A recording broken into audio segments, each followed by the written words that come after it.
ইচ্ছে আর সহযোগিতা থাকলে সব কাজই সম্ভব হয়ে যায়। হরে কৃষ্ণ। তো এই বছর ক্রিসমাসে খুব বেশি অর্ডার নিইনি। কয়েকটা হাতে গোনা অর্ডার নিয়েছিলাম। আর বাড়ির জন্য কয়েকটা বানিয়েছিলাম। তো তবে সবগুলোই সম্ভব হয়েছে আমার বাড়ির প্রত্যেকের জন্য। ওরা না থাকলে আমি সত্যি একটা কাজও করতে পারতাম না সোনামাকে নিয়ে। তো হাসব্যান্ড থেকে শুরু করে মানে ওর কথা কি আর বলবো। মা, বোন প্রত্যেকে আমাকে ভীষণভাবে হেল্প করে এই কেক বানানোর কাজে। আর আমার প্রতিটা কাজে ওরা ভীষণভাবে সাপোর্ট করে।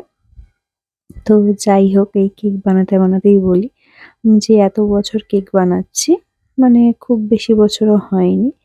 মানে ৫ থেকে ৬ বছর হবে এরকম। তো যাই হোক, কিন্তু আমি কেক একদমই খাইনি। ঠিক আছে? আগে যখন কেক বানাতাম না, তখন ভীষণ ইচ্ছা করত। যেহেতু এগলেস কেক কোথায় পাবো? বাইরের কেক খাওয়া যাবে না। ১ বার ২ বার কিনেছিলাম দোকান থেকে এগলেস। কিন্তু তারপর থেকে আর খাওয়া হয়নি। তো তারপর ভাবতাম যে কেক বানানোটা করলে বোধহয় বাড়িতে খেতে পারবো।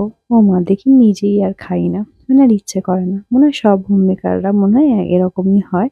তো যাই হোক, তবে এই বছর ক্রিসমাসে কেন জানি না আমার একটু কেক খেতে ইচ্ছে করলো।